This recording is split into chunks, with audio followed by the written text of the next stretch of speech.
Such a beautiful morning out here today. I hope you guys can see that. It's just really beautiful, really beautiful. There's just this light fog haze on the water, and the water's like glass. The only ripples are the ones I just made from coming out here and kind of moving around my boat once I stood still and just stopped and prayed a bit. And it's so beautiful, so beautiful. You know, God's creation and everything He does, like the way He changes things. Like it's a little chilly now. I kind of wish I had a sweater or something. I haven't felt that in months. It's been a long time since it's been chilly here. It's been like living in an oven.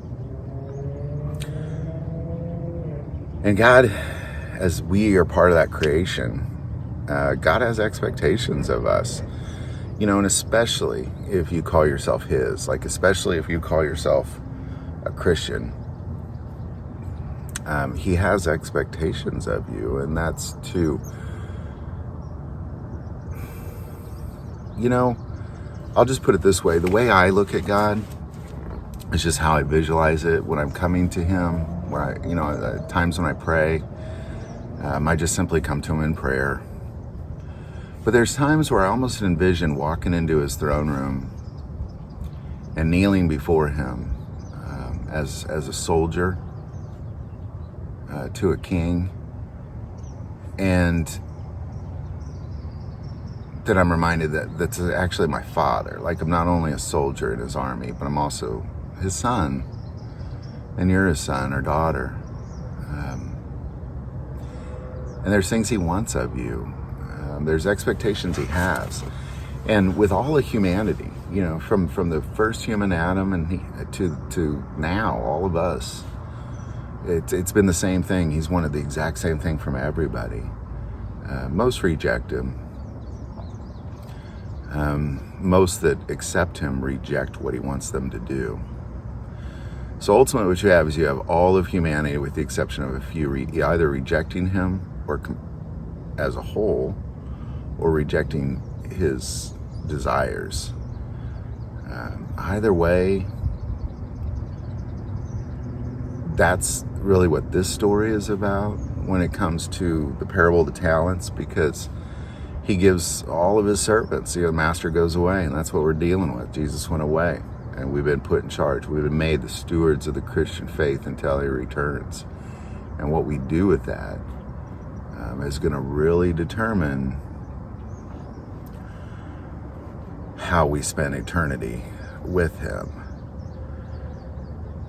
When the servant in this parable returns, he has some things to say.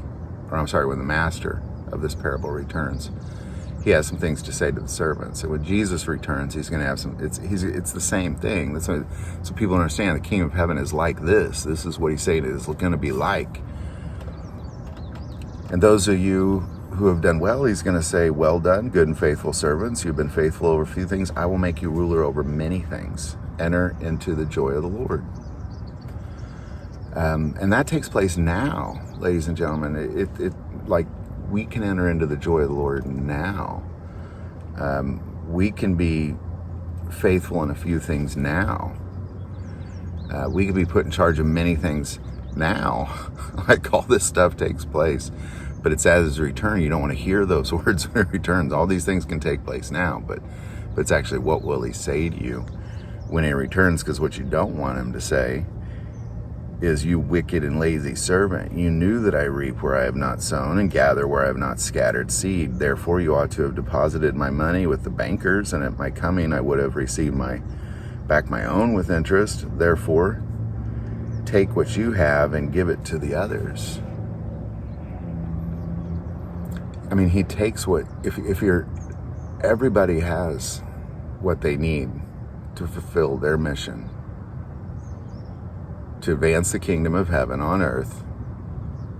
And what you do with those resources and that time, that energy, those resources, it might take them away from you if you're not being responsible with them. So, you know, if you're not of Him, if you're just of the world or you're of the devil, you know, you're going to mass up riches and do it. Devil's not going to mess with you. Nobody's going to mess with you because you're already on your way to hell. It doesn't matter. There's not even a fight over you. Nobody even talks about you in heaven. But if you call them yours, they're having conversations about you. God, his angels, the devil, they're talking about you. But if you're of Satan or you're of this world, they're not talking about you. You're no threat to them. If you go back to Job, in the very first chapter, verse 6, now it was a day when the sons of God came to present themselves before the Lord, and Satan also came among them, and the Lord said to Satan, from where do you come? So Satan answered the Lord and said, from going to and fro on the earth and from walking back and forth on it.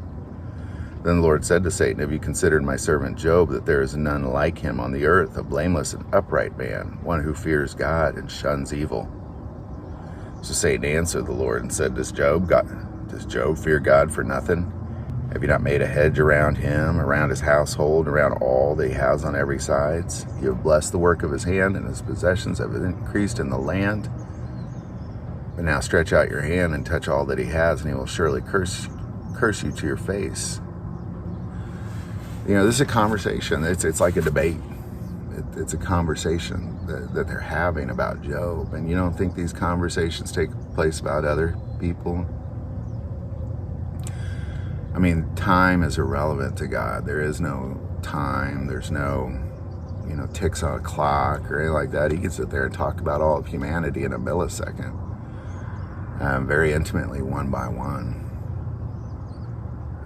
He lives outside of time. He's got time to talk about us all. He's talking about us if he knows you. Because when he returns, he's either going to know you, or he's going to say, I never knew you. I don't even know who you are. We didn't have any conversations about you in heaven.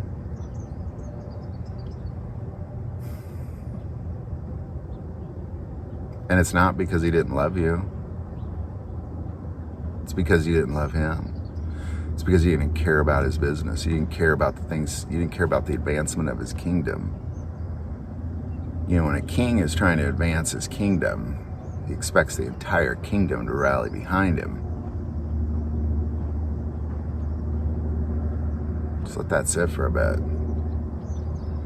What are you doing to advance the kingdom of heaven right now?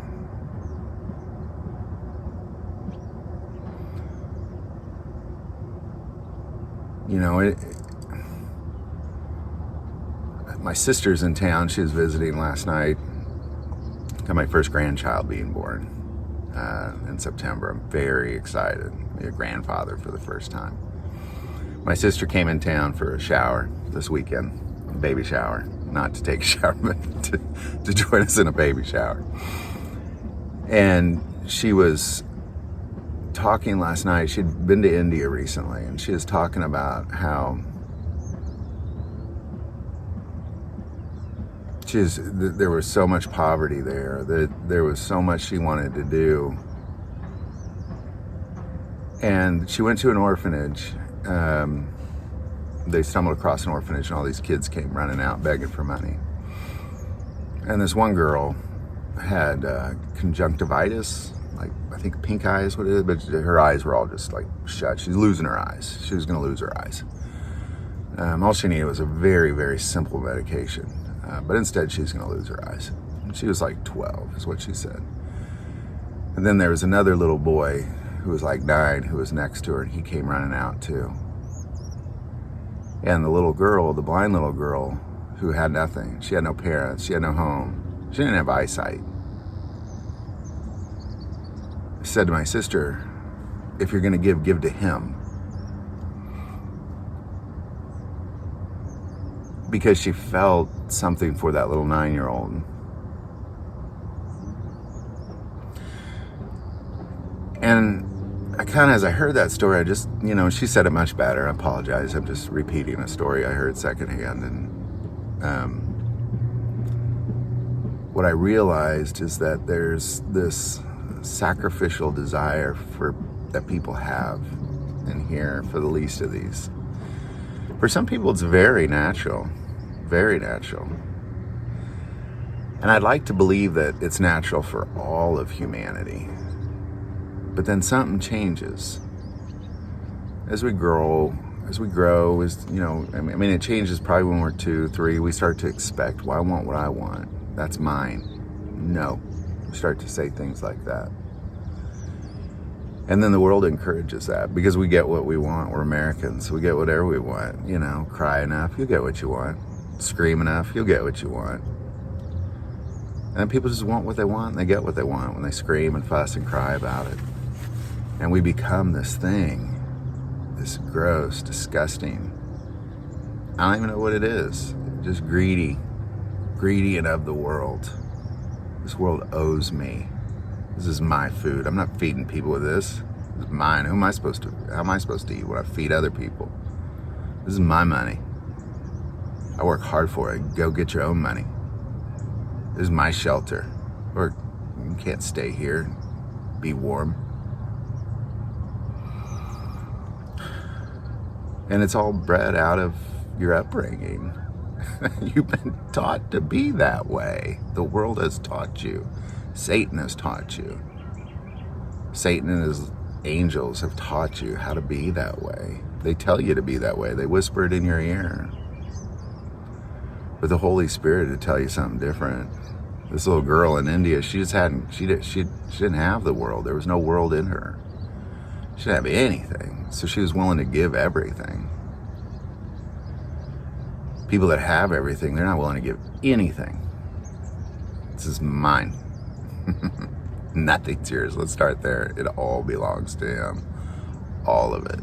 All of it. And what's he going to do with it all when he returns? Therefore, take the talent from him and give it to him who has 10 talents. For to everyone who has more will be given, and he will have abundance. But from him who does not have, even what he has will be taken away. And cast the unprofitable servant into the outer darkness. There will be weeping and gnashing of teeth. You want more of the world? It's all going to be taken from you. It's all going to be taken from you, and it's going to be given to everybody who's been working for him. Everything's going to be taken from you. You'll be cast out into outer darkness, and there'll be weeping and gnashing of teeth. In the end, it just all comes down to you and how you feel. You weren't born this way. I really believe that. I believe everybody was born of him. And then we change. The first word we learn is no. Make me. Mine. We learn really quick of this world. Most of us probably said mine before we said mom. And then you just grow old. That's mine. That's mine. I mean, people are losing their minds if you get their burger wrong at McDonald's. They're like losing their minds. So like we're coming in the United States at Karen. Just people losing their minds if you cut in line. Losing their minds if you're making noise. Just losing their minds if you just happen to be in their way. It's because they're of this world. They just want what they want. They can't even imagine the fact that anything might go wrong in their life. Can't imagine the fact that anything would bother them. So they just go and act like they just run this world. It's my world. It's mine. It's all going to be taken from you. All of it. You'll have nothing. Nothing. You go into the dirt with nothing, and then you just rot there. Cast into outer darkness. Be weeping and gnashing of teeth, and then everything that you had will be given. And the thing when we talk about giving is, there's going to be a day where if you're alive when Jesus Christ returns and you're of him, and he says, good and faithful servant, then you'll literally rule here on this earth with him, like me, in this boat, on this lake, with this hat. I'll be like, it won't change. I won't be in no clouds with wings. I'll be here on this earth with the king of this earth, with heaven on earth. and we'll rule here for 1,000 years. No sickness, no death. Entering into the joy of the Lord, while the rest of the people, outer darkness. It's a choice, you know. God's a loving God. He gives you everything.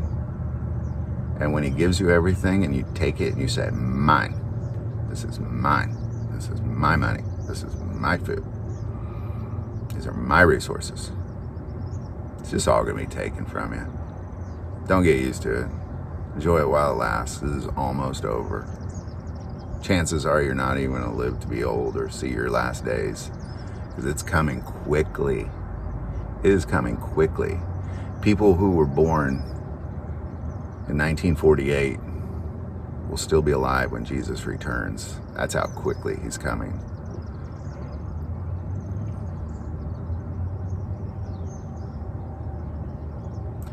Ladies and gentlemen, do whatever you want with your stuff. It's your stuff. But when in the end, you're going to realize you've just been a steward of those things, and it'll all be taken from you, depending on what you do with it. Even the girl with conjunctivitis, the blind orphan girl, she gave everything to that boy. It's a beautiful story. Beautiful story. So this idea that you need a ton of money or a ton of time or a ton of anything, it's foolish. Just like the penniless woman when she threw in a penny at the temple. God said that had so much value. There's so much value to advance the kingdom of heaven, way more than that guy that just dumped it all in, just making sure it made a lot of noise so everybody can turn and look and see.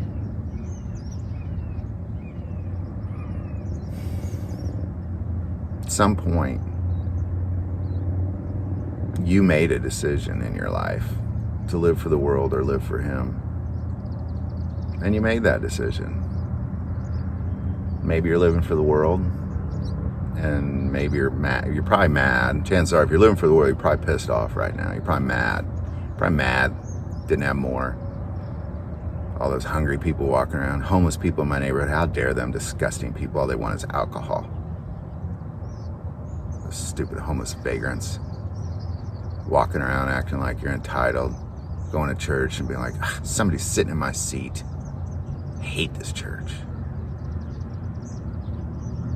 Can't believe the pastor that I like's not preaching. Let's get out of here. That's what it's about, ladies and gentlemen. I think you all know exactly what I'm talking about. Because I think we've all been that before. We've all been that before. My first words, I'm sure, was no, and mine as well.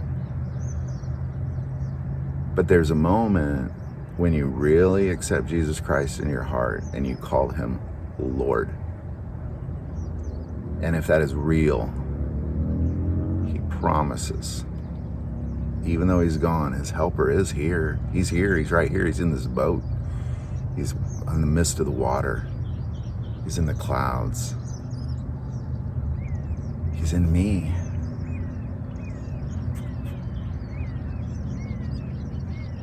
He's such a good helper. And to deny that, it's like denying the greatest gift you can ever be given.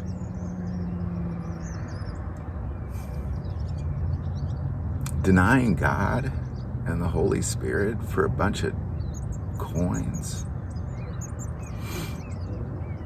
for gold, because somebody cut in front of you in line, because you said no pickles on your sandwich and they put pickles on your sandwich.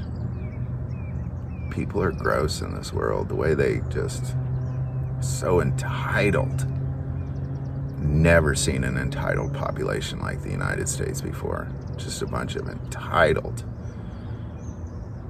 lost people going to church and acting like they're Jesus's favorite. I love Jesus. Now get out of my way, you homeless vagrant. It's awful. Just awful. It's not confusing. I think we all know who's of his and who's is not. You can just hang out with a person long enough. Walk down the street with them and see what they do when a homeless person comes around. You know, don't give him money. He's just going to buy alcohol. So what?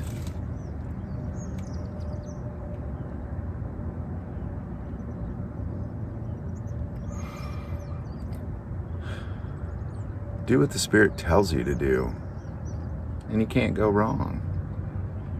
You know, even if you haven't changed, when the Spirit dwells within, He'll tell you to do things. And as long as you just stand up and say, okay, I'll go do that thing. That's all He wants of us. That's it. You know, like coming out on the water. I'm coming out on the water. Like, how am I advancing the kingdom by coming out on the water? How? But somehow I said, do it. I'm going to do it. Get out on the water. Okay. Stop going out on the water. Okay. Go talk to that guy. Okay. Give that guy $20. Okay. Like, that's how it works. But people are like, oh, well, I don't want to go out on the water. It's still early. I haven't brushed my teeth yet. I haven't had coffee yet. You know, it's raining out there. I don't want to do that. Oh, I can't give him $20. All I have is $20 on me, and I was, you know, I needed this to buy my Starbucks coffee.